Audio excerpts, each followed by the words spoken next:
السلام عليكم soo dhawaada khiyaaray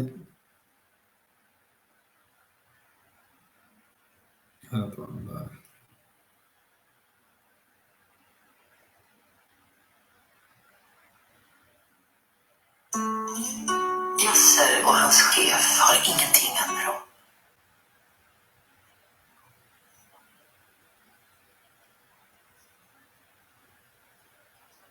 Conversation starter.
السلام الله عليكم ورحمة الله وبركاته مدنيال iyo marwooyin soo dhawaada barnaamijkeena maanta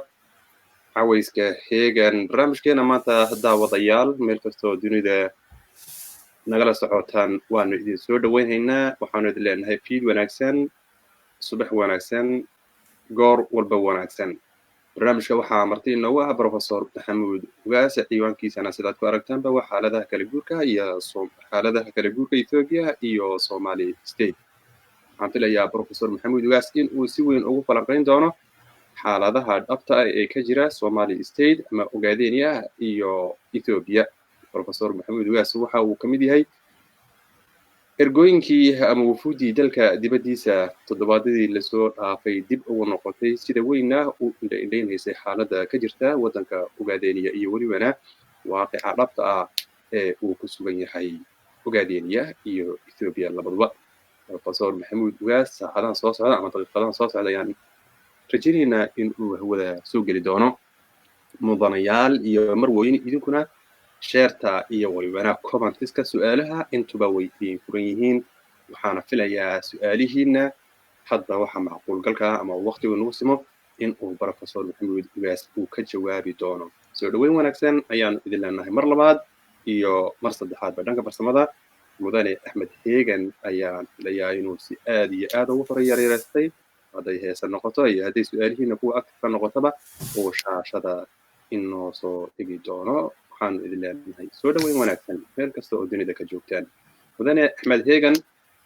professor maxamuud ugaas ayaa maanta barnaamijka marti inoogu ah waxaan jeclaan lahaa haddii uu khadka kusoo jiro ama uu soo galaba in aad professorka inoogu soo dhaweyso kolley waqtiga ayaad moodaa inuu iska kooban yahay professorka soo qabayaan jeclaan lahaa soo dhaweyn wanaagsan professor maxamuud ugaas waan dhowahay asalaamu calaykum وعليكم السلام ورحمة الله وبركاته آدي بان ugu faraxsanahay barnaamijkeenan maanta cawayska heegan in aad naga aqbasho martiqaadkii aanu ku fidnay shacabka Soomaalida Ogaadeniya iyo guud ahaan ummadda Soomaaliyeed ee ku daawanaysana su'aalahooda iyo waxa ay tabhayaan inaad maanta halkan inta ay waqtigu inagu simo in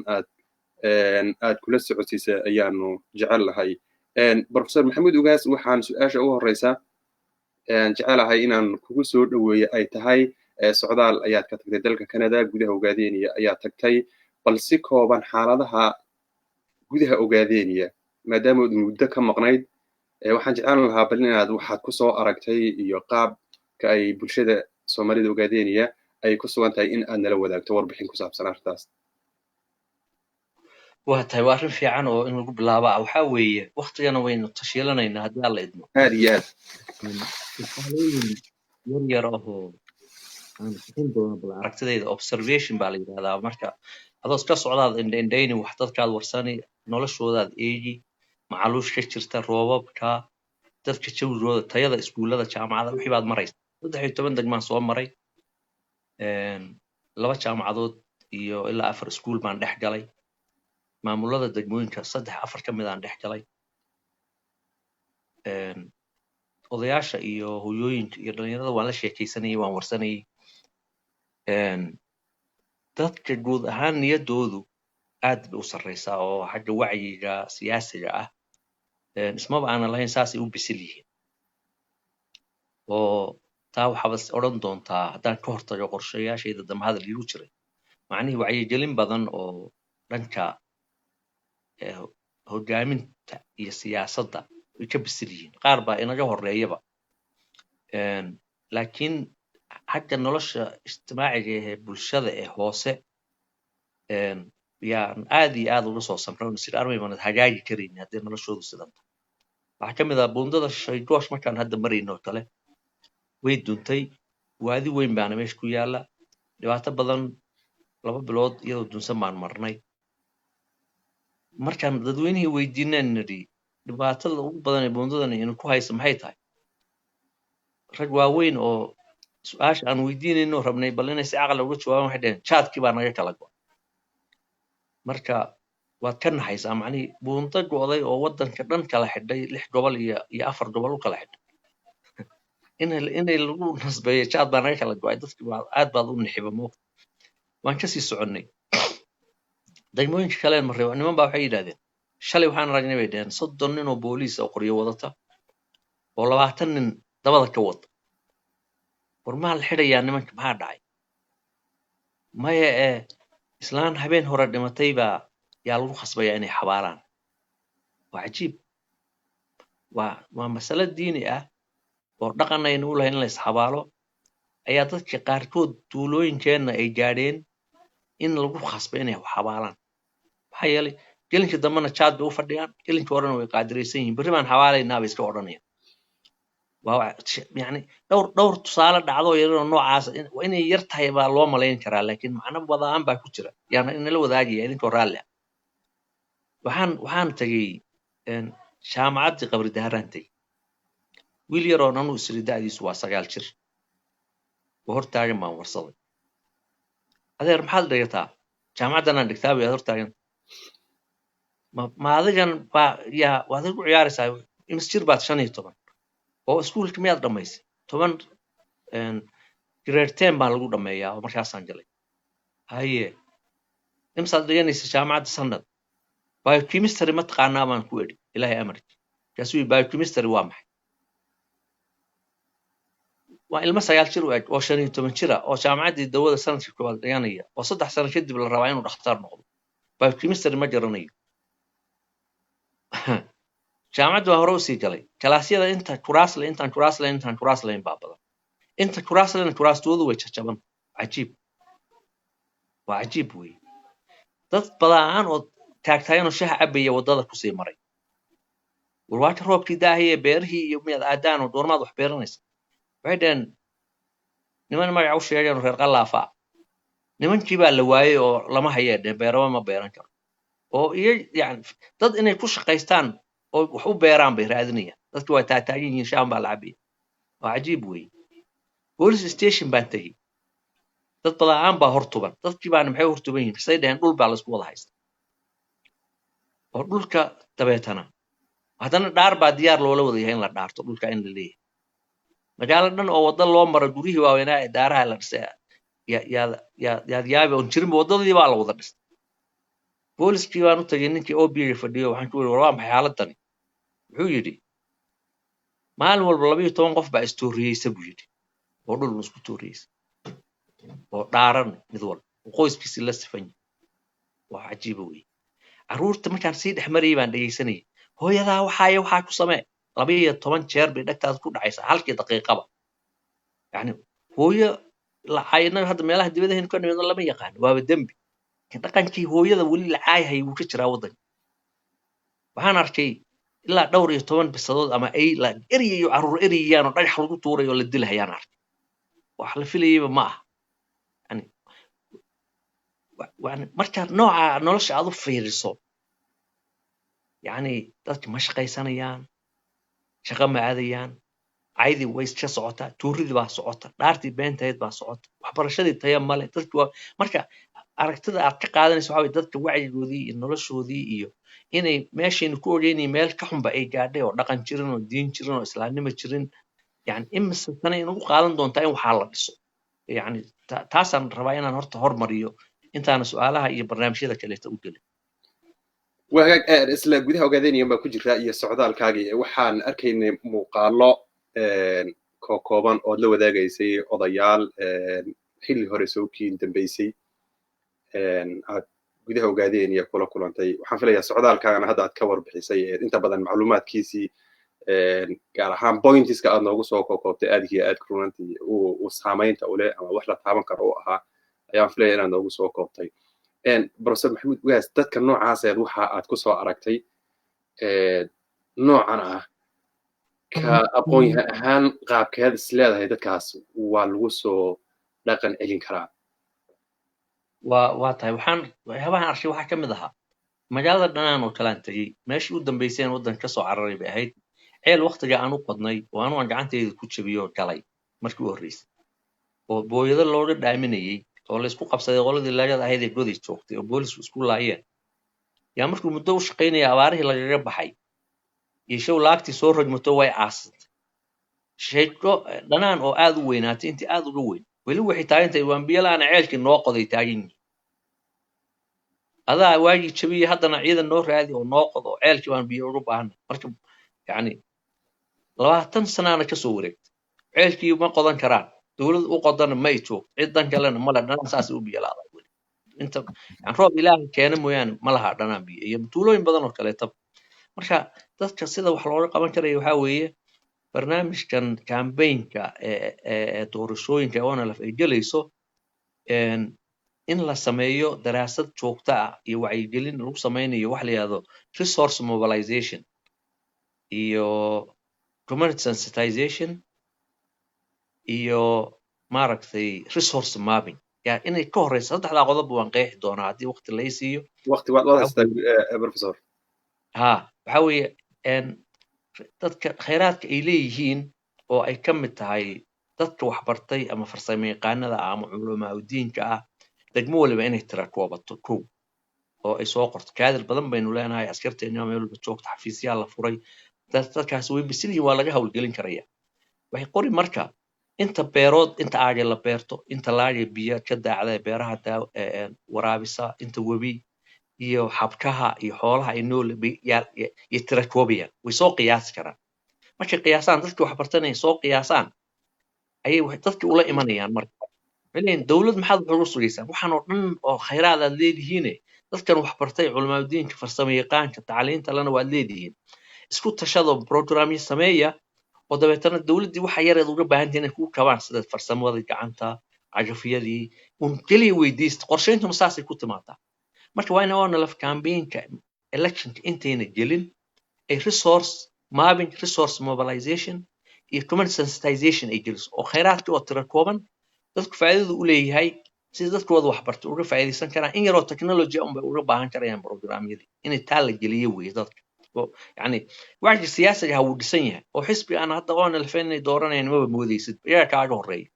laakiin noloshii hoose ee basic ahayd ayayna ama sidii ma garanayaan miya mise wax fahamsiiya ama hawlgeliya mayna ark hadda markaan leenahay beeraha may beertaan beerihii way ogyihiin inay leeyihiin laakiin beerihiisay ku beeran lahaayeen nin inuu u shaqeeyo qalaafa ka yimid oo sababa beeriley ayay raadinayaan iyo inay shaqaystaan ma garanayaan marka modeello nooca loo seedgareeyo baa doorashadii haddana campaignkeedii la bilaabi karaya oo iyadana aan gaar uga hadli doono وهجاك بروفيسور محمد وجاس إن يرهدان ديب أقول نقولنا سعداء الكاغن هاد كمريسي جودها وجادينية وحد شكت حيابا هذه آد سامين برشة أقول لكن لو حاجة شكت شعبي إن أيهين تدوع يجوزوا بسنة هاي أو ضد فربضان أي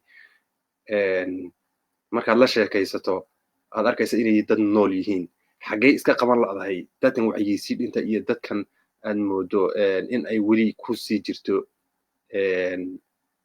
ruuxdii wadaniyadda iyo in uu jiro wax walba meesha iska qaban la'dahay qudheedu waan isweydiiyey wax ciyaar lagaga jawaabi karayana ma aha laba arrimood oon islahayn ayaa labadooda tii darayd ee lalahaa campaign adag ha la qaado yaa wacyigoodii uu ku sarreeyaa waxay garanayaan in lasoo gumaysigan inuu ka bixin karo ururkii xornimadoonka ahaa wacyi siyaasiga ahbaa buuxa ama inagaba horreeyaba waa mid wacyiga noloshii ijtimaaciga ah ee basica nolosha aasaasiga ay ku kasban lahaayeen noloshooda dhaqaalahooda khayraadkooda ay dowladda kaga maarmi lahaayeen ama yara kororsi iyo farsamo iyo technology inay weydiiyaan mooyaane ayagu isdhisi lahaayeen ayayna garanayno dadkii ma shaqaysanayaan waana raadka uu gumaysigu ku reebay waa dad caajisan baan dhihi karaa marka way caajisan yihiin de waxa weeye shaah baa wadooyinka loo taagan yahay mana shaqaysanaya nin xafiis aadayana male dowladun baa wax laga sugaya haddaad adu tiraahdo war maad wax beerataan yaa shaqaalihii naga bixin mishaarkeedii bay ku dhihi yaa cagafna siina bay ku odhan yaa yaambarna sii yaa siirsna siinayay ku odhanayaan marka gacan la siiyo oon loo dawaro oo iyadu hooseysa unbay barteen gacan sarreysa in la bara wey oo xoogooda ay maalaan dhulkan qani wey arrintii dadka muwaadiniinta ah uga iman jirtay xaggan iyo hay-adaha reer galbeedka ee qofku isagoo waddankiisii ku sugan oo hantidiisii iyo dhaqaalihiisii wax walba ah haddana uu qaab qaxooti ah waddanka ku joogay oo la siin jiray qamadiga hawshii weli ma socota mise way joogsatay marmarkay abaaruhu dhacaan waa lagu yar hurgufaa waxoogaa WFP da ay bixiso qabande ah cunto badan oo kale lama siiyo marmarkay beeruhu soo baxaan meelo laga beertaa jira waxna food dumping bay ku sameeyaan oo iyaga ay dilayaan beeri oo masajadaas ay suuq yeelan lahayd ayaa food dumping macnaa cunto gargaar oo in xilliga u baahnayna waa la siiyaa labada jeerba noloshii beerihii inay la tabcado oo laga ganacsadaa ayay caajis gelini marka kalena abaartii inayna gaajo u yara dhimanin oo yara kabtaan iyagoo caatoobay ayay yara geynaysaa marka taasina way jirtaa waxyaabaha dhaqanka sii haleeyay bay ka mid tahay oo in laga maaransiiyo in la tuso ay laga maarmaan tahay waxaa jiray mar kale oo si degdeg ah gudaha ogaadeynaya u tagtay oo dhowr bilood ka hore sanadkan hadda dhammaanaya horraantiisii inuu ahaa filayo iyo xilligan aynu ku jirro sanadka dhammaadkiisii yahay xilligaa dadku intooda badan waxay ahaayeen xilliga wahabkii weynaa ka kacay TPLF iyo nidaamyadii rejiimkii dhibaatada faraha badan u geystay uu ka kacay bay ahayd waxa difference u dhexeeya ma jira xilligii hore iyo xilligan ama ha noqoto xorriyatul qowlka ha noqoto ama xaggi iyo soo noolaanshaha ha noqoto waxaad tidhaahdo xilligii hore iyo xilligan waxa u dhexeeya ma jira dadka shacabka ah horta wax badan baa u dhexeeya oo wacyiga siyaasiga ay marxiligu dhismay xilligaa cabsi baa jirtay yacni gumaysigii inuu haaf ka kacay oo ay xor yihiin oon la xidhaynin oo calankay rabaan iyo xisbigay rabaan taageeri karaan cabsida baa ku jirtay haddana cabsidii way ka bacday oo sababta hadda ay u dhiiran yihiin u arkayaan inay oo nalaf xaqudirir tahay oo xorriyad gaadhsiin karayso oo in la doorto ay laga maarmaan tahay oo ugu garaabayaan qorigii in la dhigo in muddo ah haddii laga maarmi karayana laba tuuro oo qalin wax lagu raadiyo wacyiga xilligaa muuna jirin sidaasi cabsi baa jirtay laakiin wacyigaas hadda wuu buuxsamay tan kale ee nolosha aasaasiga ah in laga kabo ay lugahooda ku istaagaan oo cidna u baahanina waxaan u malay iyadana waa tan ku xigi doonto oo online campaignka oo intii loo dhexgeliyo ee laga maarmaan noqonaysa inay kartaan waayo 91 labadii saddexdii qolihii u horreeyaan waxaan ku jiray UNDP programka capacity building bartay dowladaha sida loo dowladeeyo capacityga loo dhiso 5 program oo iskarab socdaa jiray shantaas waxaa ka mid ahaa oon aad u xusuustaa oon isticmaali jirayn dadka in resourcegooda intii la soo saaro lagu maalgeliyo oo aasaaska qorsheynta laga bilaabo bottom up degmadu khayraadka ay leedahay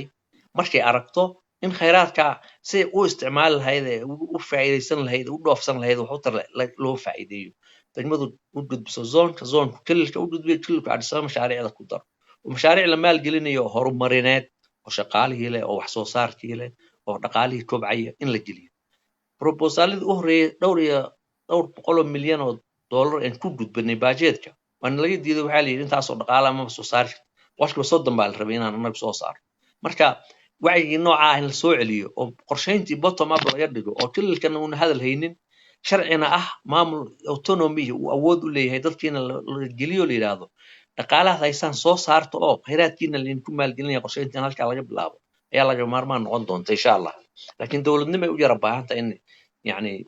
maamul lala wareego oo lala tartamo oo waxaan maaragtay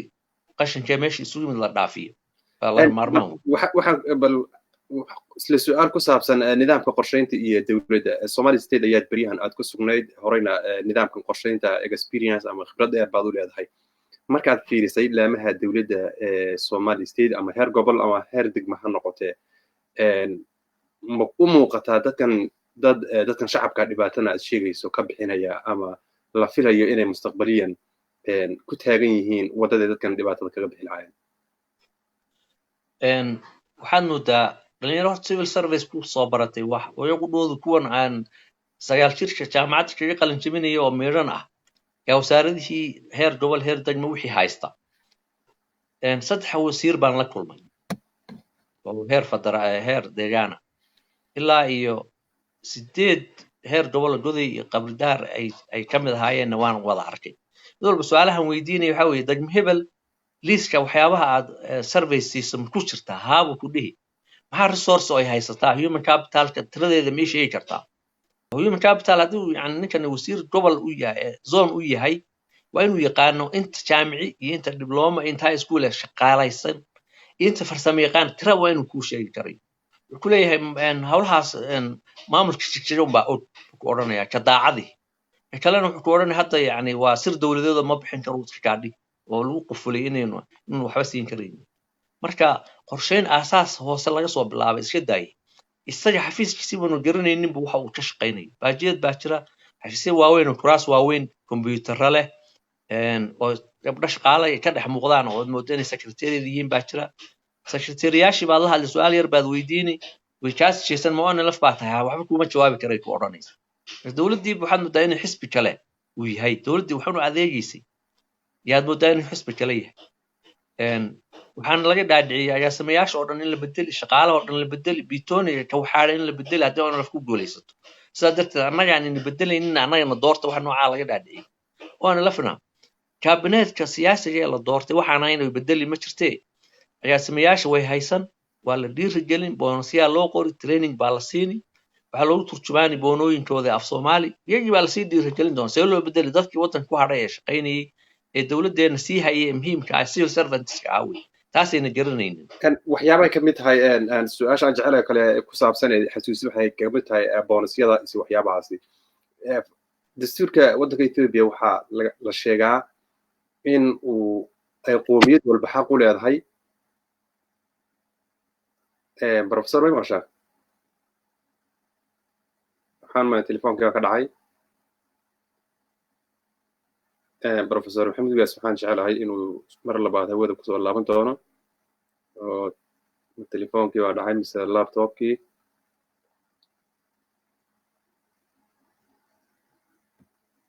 waa inoo soo laaban doonaa sidaan rajeynayo waa soo laabatay isla halkaynu waan kasii wadanaynaa waxaa jirta nidaamkan Ethiopia ama dastuurka Ethiopia in uu qoomiyad walba xaq u siinayo in ay luuqadeeda wax walba kusoo ay ku barato xafiiska dowladdana lagaga shaqeeyo dokumentiyada beriyahan waxaan arkayay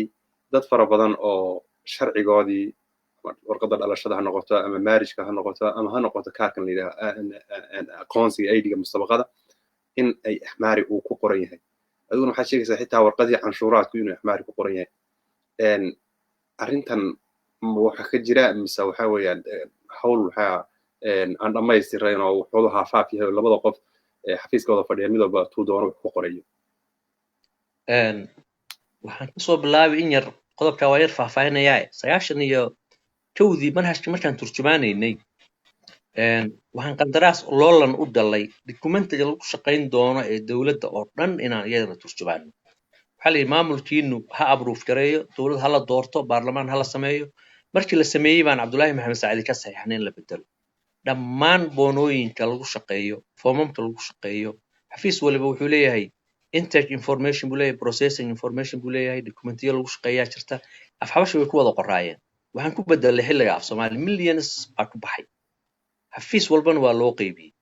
sayladaha ugu yar boonada lo'da markii ariga kala iibsado la goynaya hataa waan turjumnay af Soomaali baa lagu turjumay qofka shaqaalaha markuu fasax u baxay waa la turjumay marka qofka shaqaalaha appraisal lagu sameynayo shaqadiisa hataa in yani la dalacsiiyo documentigaas oo af Soomaali baan ku turjumay wixii nooca ahaa maadaama qowmiyad walba afkeeda inay isku maamusho ay ahayd markii Jigjiga loo guuray baa yaa meel la iska dhigay boonooyinka xabashiga iyo yaalay baa dib loo bilaabay ilaa iyo dee ilayna sii faafiyey kanina uu kaba sii daray waxaan af xabashi ahayn uguma shaqaynayo aan dhinnad baa jirta federaalka Ethiopia waa waxa wax qulbaya ethnic federali isagana uu siiba buunbuuniyay ma isaga af xabashi wax ku bartay wuxuu isleeyahay aad ka sheentid dadka dibadda ka imanayo af Soomaaliga aan aqoonin inta oo la ka cararayo baadalka qof xafiis dawladeed ka shaqaynaya inuu af xabashi yaqaan mooyee kama shaqaynayo meelaha bangiyada federaalku maamulaan IMC-yada federal police garoomada ilaaliya Ethiopian Airlines kuwaasna iyagu waxaa moodaa apartheidkii South Africa ka jiray oo kaleeto qof geli kara oo aan habaan ahayn ma jiraba waxaasoo dhan in la habeeyo la bedelo xaqna waa loo leeyahay budgetna waa loo leeyahay waana constitutional rights oo full oo la leeyahay waxaa kaloo jira ninka mas'uulka ah markuu Addis Ababa tagiyo budget baa jira wasaarad dhan ay qorshaysay oo la yiraahdo translation interpretation budget in loo turjubaan xaq u yeelanaya baarlamaanka markuu hadlayo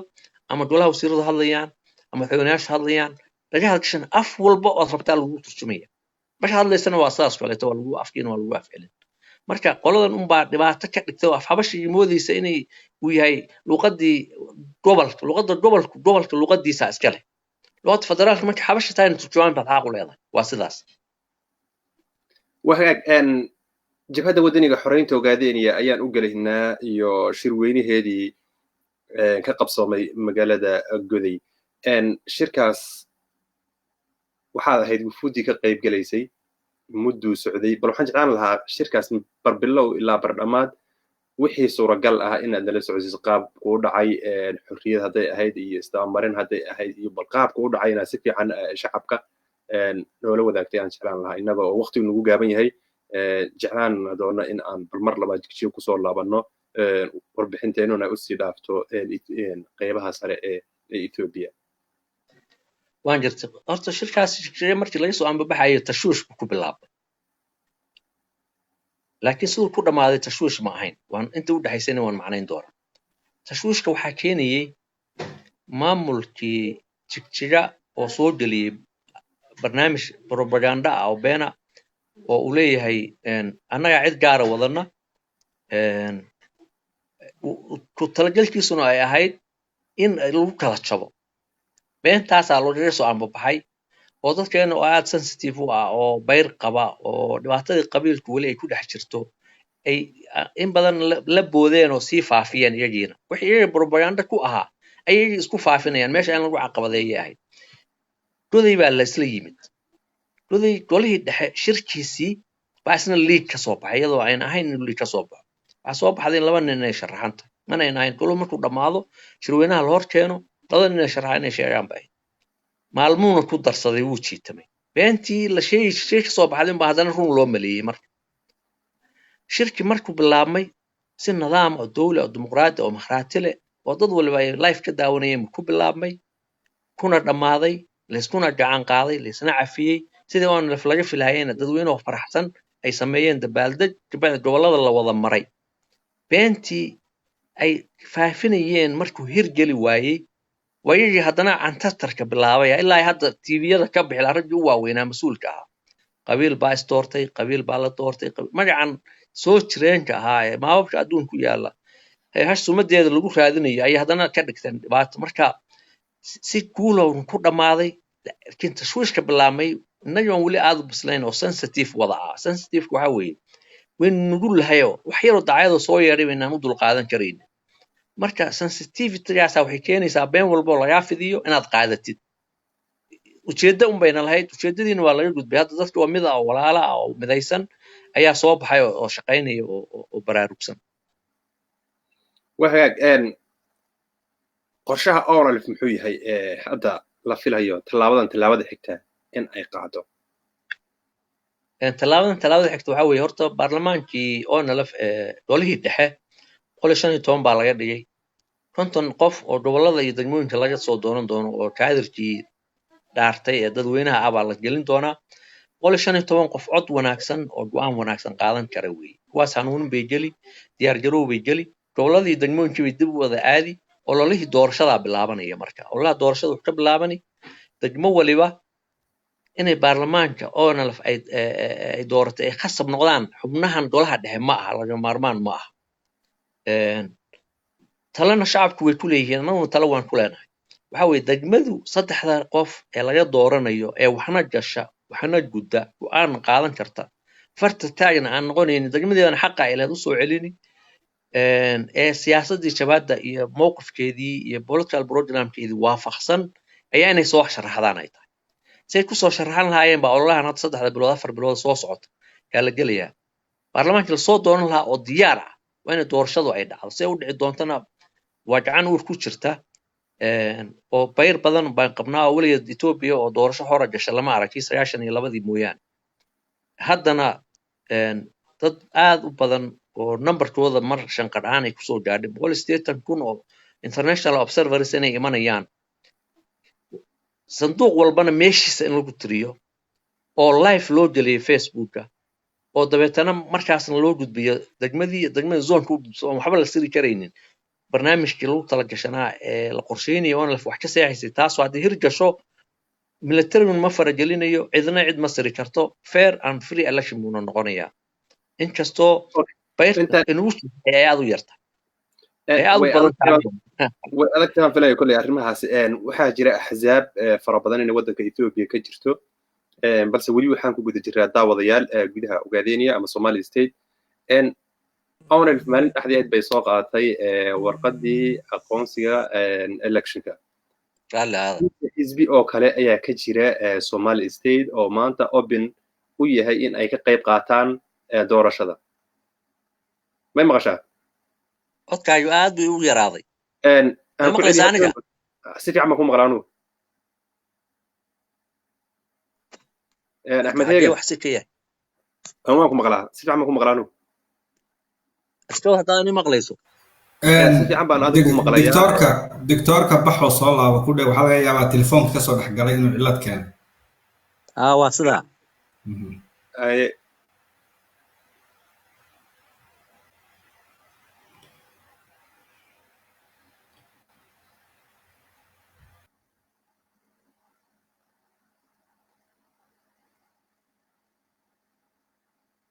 أحمد هيجر أنا كم مقرأ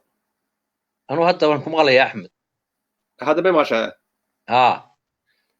waxaa jira ONLF inay maalin dhexdii ay qaadatay shahaadadii electionka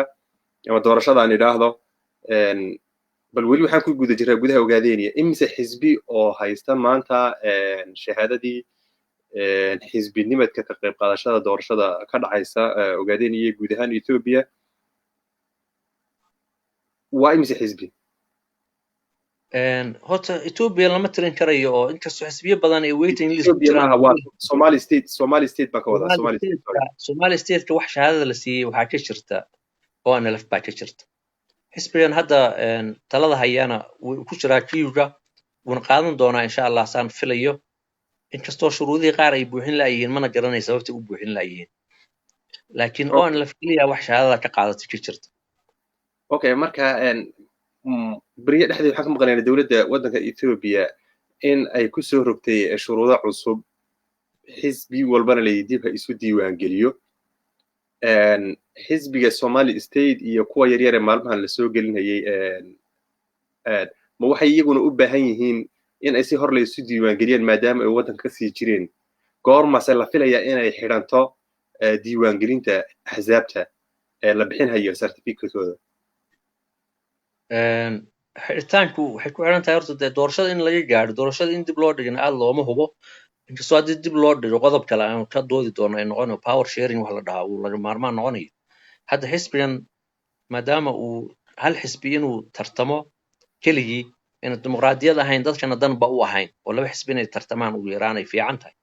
haddana weli muuna buuxinin shuruudihii waana line buu kusoo jiraa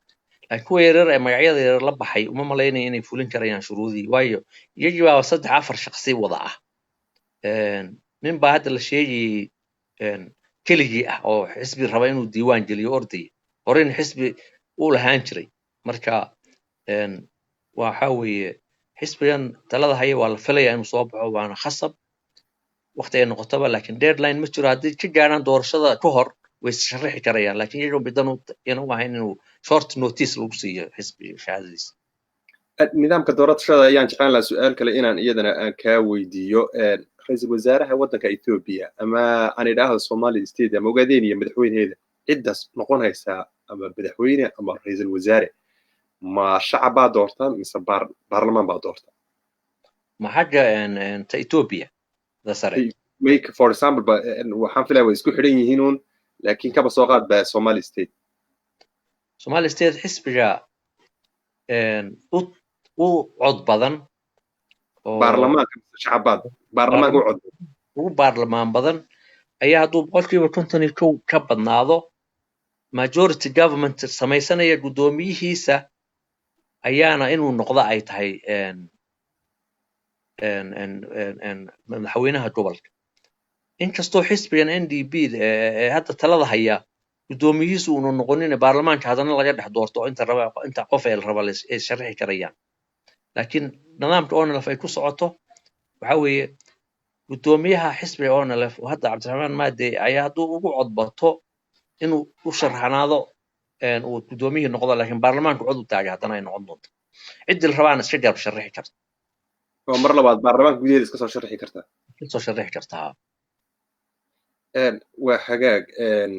doorashadan Ethiopia dad fara badan waxay aaminsan yihiin in ay dib u dhici karto oo ayna suuragal ahayn xilligan in lagu dhibaatooyin fara badan waddanka jiraan sida Oromiya iyo gobolkan Axmaarada ayna dhici karin arrintaas maxaa la saadaalin haddii ay dhacdo oo dhici waqtigeedii loogu talagalay ay dhici weydo maxaa qorshaha xiga muxuu yahay oo waqti lagu daro waxa weeye horta hadday taasi dhacdo gobolkeenu waa u dhib yar way laba xisbi baa meesha ka jirta power sharing in laba xisbi way ku heshiin karayaan waa isku qadiyad waa isku af Soomaali waa isku diin isku dhib baa soo gaadhay inkastoo de xisbigii talada hayay uu ku jiraan siyaasadii horena kamayna bixin mana aysa ismaydin platform cad oo dadku ay ku kala saaraan mayna dooran marka labada xisbi inay tala wadaag yeeshaan power sharing yeeshaan wasaaradii isku si loo qaybsado maamulkii baarlamaanka isku si loo qaybsado oo dawladda intay dhacdo dawlad cusub oo ku meel gaar la dhiso oo kaleeto waa inay macnaheedu ay dhalato inaga teena dhib male dad badan waxay umaleynayaan teenu ugu dhib badan tahay Oromo kale intaasoo xisbi baa diyaar ah oo sharaxan oo shahaadooyin qaadatay Amhara intaas in leeg Dawlad xisbooski intaas in leeg power sharing intaasoo xisboos garab ordaya ma ku heshiin karayaan marka dawladda Ethiopia waxay door bidaysaa wax walba oo tahay xumii ha dhacdee inaan dib loo dhigin haddii dib loo dhigo power sharing la sameyn waayo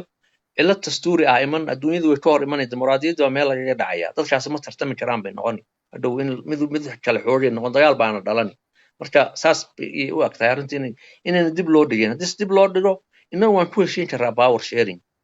laakiin dawladihii kale ee ka jiray Ethiopia haba yaraatay in heshiis iyo wax u ajmidna inayna gelin bay u badan tahay waxaa waqtiga aynu aad iyo aad inoogu dheeraaday su'aalo dhowrina way noo harsan yihiin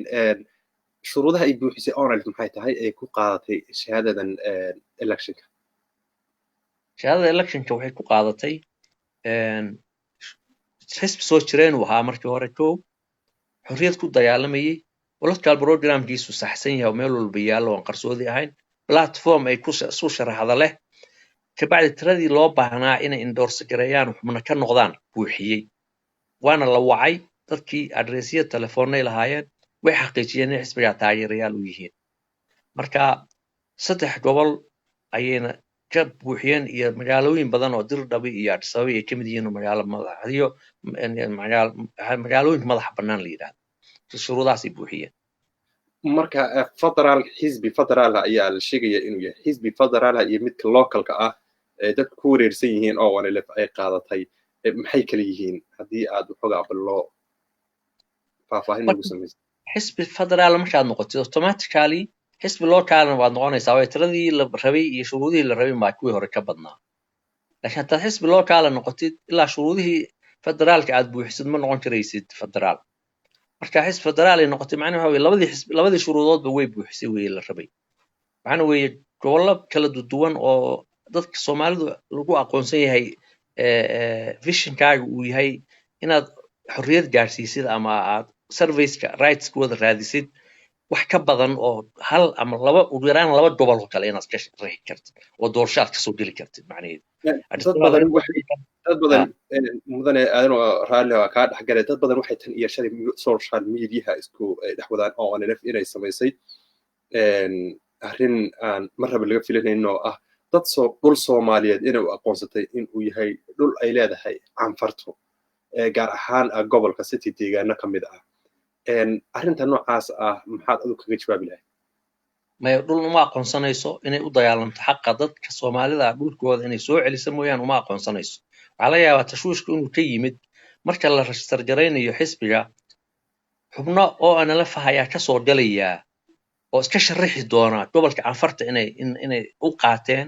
inay tahay dhul Soomaaliyeed baa loo aqoonsaday inay canfar galeen baa laga yaabaa inay tashwiish ka yimid taana waan faahfaahin waxa weeye Addis Ababa inay iska sharaxi karso oo aan la dad bay ka heshay Soomaali ah oo taagan oo yidhi annaga Soomaali oo degan oo guriga kule oo dhul kule oo shaqo ka haysana oo sharaxi karayna Oromo way ka heshay Dirdhaba way ka heshay Cafarna way ka heshay dadkii noocaas macnaheedu ma noqonayso dadka ay haddii baarlamaanka ku guuleystaan oo soo galaan iyagoo Cafar ah ama Soomaali Cafar degan ah macnaheedu gobolada Cafartu ka haysato Soomaalida way u doodi oo iyaga soo celin karaya waaba dhinaca kale mooyee dhinaca u turjumeen mooyee dhinaca kale way arrintu laakiin uma aqoonsanayso Soomaalida Cafar inay dhul ay u aqoonsato ay Soomaali leedahay inay Cafar yihiin oo ka soo galayso saama marka waxay ka dhigan tahay maadaama oo ONLF ay Oromia iyo Canfar iyo Herar iyo Diridhaba iyo Addis Ababa intaba ay ka heshay codadkii kofilla ay shuruudahooda buuxiyay dadkii cadeeytii candhuufi iyo deegaanka joogay ONLF mayna canfarayn baad leedahay dadka intooda badan saa isku celcelinayaan dadkaas la canfareeyay oo warqad laga qaatay halka hal fortemba baxdin baa yamba qulubka malaha ku qaateen baan u maleynayaa sidaa ma aha haba yaraatee dhul Soomaali leedahay ma canfarayn karto mana canfaraynayaan istaraatiijiyadoodu uma jirto hal taako oo dhul Soomaaliyeed in dad kala siiso waliba labada dariska in la Oromo iyo Cafar ay siiso taa iska badaaye sidii 13 degme ee xuduudiyada Oromo iyo Cafar u dhaxeeya loo soo celin lahaa ayaa gudiyo loo sameeyay oo ku taamaysa inay samayso mana dhacayso sidaa ma aha وهاج أنا بحنا بوجي وقرير وزارة ودك إثيوبيا يو حزبيا EPP بلو حاجة عنها ذاك شعب كاه إن الوحير في سبوجاس يو أيديولوجية دو حبارسية هي وهذا وتريز الوزارة وصل ودك إثيوبيا وحاوي بوجا هرتا sidoo ku yimid waxa weeyaan markii hore Oromo dhulka laga qabsanayay uu qabanayay ninkii la oran jiray Menelik labaad uu ku dilay 60,000 oo Oromo ah oo Oromo farmers beeraleyda Oromo ayuu Addis Ababa finfin la oran jiray ku dilay saas ku qabsaday xisbigii mucaaradka ahaa ee Oromo oo OLF markay soo gashay oo OBD oo ay heshiinayeen wada hadlayeen waxay ku wada hadleen oo yiraahdeen annagu hadaan Oromo nahay 60,000 ee qof ee Amhara nagid Addis Ababa magdhow hana loo siiyo magaalada Nasiya Nuur Guura finfinna baa la yiraahdaa OBD oo OLF wada hadalka ku galaysa ama Oromo oo laba garaba wada hadalka ku galaya sheekada meel shan ka soo bilaabay taa markay dhacday iyo mid la mid ah shuruudo aad u fara badan in afka laga hadlo hadda in canshuurta la bixiyo councilka inuu Oromo noqdo haddaba laga guuraba way adkaatay inuu abi oo wali tabar yar Oromona u baahan aqlabiyadeeda inuu diido istaraatiiji baa lagu bilaanjiray sida long term loogu gudbin lahaa way qanacday Oromo midnimadeena way qaadatay wayna soo dhawaatay wayna saaseen ku soo gashay waxa dhacday inay Amhara ka warheshay arrintii Amharana 60keedii cod markii abi la dooranayay iyay ugu riday baan ugu riday inay power sharing isku mid ah samaystaan way ka xanaaqdeen buuggan uu qoray uu leeyahay federal system kuba waa wax dhib badan waa wax isku keendilaya aynu long term kaga takhalusno oo processka noocaas aan mar iyagu ku qancinayay buug Amhara ku qancinayay waana siyaasadun baana meesha ku jirta marka ma amxaara qancinteedu ku socon mise oromo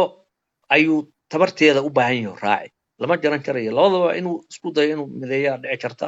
maxaari oromona miday ku midoobayaan arrintaasi ma aha barnaamij noocaas oo siyaasi ah ayuu maamulka deegaankeenuna iidhaha u sameeyey horbooda meesha root coast uu ka yimid buuggan isagoo darsinba yuu iidhahyadii ugu fara badnaa u sameeyey isagii baa waxaa lagu leebelgareeyey inuu amxaaro waxay jeceshahay oo federal systemka in la baabiyo ah qoomiyad walba afkeeda inayna isku maamulin ah af xabash in la isku maamulo ah dowladdii xeel salaasi iyo baawaradeedii oo kale in la soo celiyaa unbuu advocate gareeyey marka saas oo ahaa buugku وهاك EBB حزب EBRD EBB هذا المدير إنه مجا عن وطن ورك قارو هاي شيء يعني إن حزب يشيرو صعدة كان بحين نمكن الأوريجين TBR تكراجي حزبينا هذا صدق ذي قلا كلا أيليه أحزاب تي كلام مديننا قاب كذا كله حنفله يا وورع صبا وواحد صعدة بل صعدة هان هذه اللفيريو qaabkee mimbar looga noqon karaa oo ay kuwaas ku soo jiidan karaan tigree oo meesha ka maqan ma la dhihi karaa waa laangaraynayaa EBRDF ama EBB waana la odhan karaa lamana odhan karayo waa la odhan karaa oo dee saddexdii afartii baawar ee meesha isku sheer garaysay haddii mid weyni ka baxo dhaqaala haysto ciidan haysta oo dowladnimadii 20-30 sano ay maalayeen xoogeedii weli wuu leeyahay laakiin cod tiro loogu xisho TPLF ma ay laha cod waa loo jeedin 4-5 milyan ayna ka badnayn cod kuma soo kordhinayaan markii hore xoogun bay EBRDF to isku sharaxayeen doorashana mayna dhacayn taa marka la yiraahdo yani wax macna oo ay sameynaysa ma jiro laakiin inta soo hadhay iyo inta xodanayaan inay la midoobi had Soomaali oo kale haday u soo gasho macnaha in dad Soomaaliyeed oo inay Ethiopian dhaba yihiin Ethiopia la midoobayaan Ethiopia wax la qabayaan oo laga takhalusayo ayihii qudrarkii iyo ay ka talintii iyo barnaamijkii noocaas ah oo bari 10 milyan oo inuu soo hogaamin doona amxaaro gaaska in la qaybsado cod inaga qaata haddii kula midoobaan ma ka helayaan hal boos aqliga saalix ee uu siinay inayna hal boos oo xisbiga Soomaali kula midoobay inayna helin hadda laga yaabaa inay boos iyo 2 iyo 3 ay ku guuleystaan gobollo badan oo saas Bershaangul baa jira inayna wax ka helaynin afar baa jira inayna wax ka helaynin marka waa horta waa gacan ku jirto siyaasadda lama saadaalin karayo laakiin dhinaca marka laga eegana waxa weeye oromo say u midoobi lahayd ayaa uga weyn xisbiga cusub ee samaysmaya sidoo waxyaabo yar oo kale to halaal iyo 10 qof iyo ku daraya inuu 560 qof oo kuraas laga xisaabtamaya Soomaali afari Bershaangul waxa markii la isku darana 30 kursi isku ma ayna lahaan jir وهاك سؤال ugu dambaysa mudane professor maxamed ugaas barnaamijkeena kaga baxayna waxay tahay shacabka Soomaalida Ogaadeniya gaar ahaan dadka gudaha ku dhaqan marka dhaweyd ka shanqarinaysay halka ay xaaladoodu marayso wacyigooda iyo wacyi la'aantooda iyo Somali State Owned adoon kala qaadan shacabka maxaad adoo ka faa'iideysanay barnaamijkeena halkan uga soo jeedin lahayd waxaan uga soo jeedin lahaa waqti baynu galay aynu nabadnahay oo dad far badan oo la xiriiraya ayna jirin dulmigii badnaa uu dhamaaday cid si gaar ah loogu mahadinayana ma jirto Ilaahay baa mahadda koobaad leh mahadda labaadna waxaa iska leh dadkii soo halgamay ninkan ka dhaqaajiyay markuu wareeray talada ku soo celiyay gacanta shacabka waxaa bilada ku qaatay aabina qorshayaal badan oo ballama ah buu galay ballamaha ilaa uu fuliyo Etoobiyadii uu weeyaan lamana aamini karayo ballamaha inuu fuliyana keligii way ku adagtay in inagu u dhan la fulin saynu kula fulinayna dadweynuhu codkooda inay wax ku dooranayaan oo powerku gacantooda ku jira inay horta aaminaan way kow inaan cidi darqi ku joobi karin way shaqaalaha dawladda ee hoos laga xodanayo ee leeyahay mushaarka laga joojin waa lagu eriyay inay aaminaan inay cod leeyihiin xor yihiin meeshii rabaan ay mari karayaan haddii hata maanta la eriyo 4 bilood maaba ka hadhee booska ugu weyn baa laga yeelin ninkii lagu eriyo xisbi hebel haddaad geli weydo marka dadku codkooda ha aaminaan ha iskartaan inay biri cod lagu kala saarayo dawladda ay cod ku doortaan ee xaq soo dhaweydana biri inay cod kaga qaadi karayaan iyadana ha aaminaan marka good governance-ga oo 10 qodob ah ayaa ku ka bilaabmaa election xalaal inuu dhaco electionka xalaalka xad say u monitor garaynayaan ayaa ka qayb qaadan karaya marka waxa weeye waanadeedu waxay u badan tahay powerkiinu codkiinu ku jiraa codkiina halana bakhaylin hana la cabsanina qodobkaasaa ugu weyn wax hadda lagala dardaarmo oo xaaladeedii taagan maanta aad iyo aad baan kaaga mahad celinaynaa professor maxamuud ugaas barnaamijkeena caawa cawayska heegan ee nagala qayb qaadatay dhammaan waxa kaloo nu mahad celinaynaa asxaabta commentska iyo su'aalaha iyaguna nalaga wadaagayay ee aanaan intooda badan ka jawaabin su'aalahooda waqtiga oo yar qaar ka midana waxaan filayaa in uu ugaasku si toosaba uga jawaabay idinka oo su'aashaas siday ahayd aan magaciina aana soo qaadan waad ku mahadsan tahay ugaas adiga iyo daawadayaasha sidoo kale axmed heegan ayaan uga mahad celinayaa sida wanaagsan uu barnaamijka dhanka farsamada ee nooga dhamaystiray salaamullahi calaykum waraxmatullaahi wabarakaatu وعليكم السلام ورحمة الله وبركاته إذا كان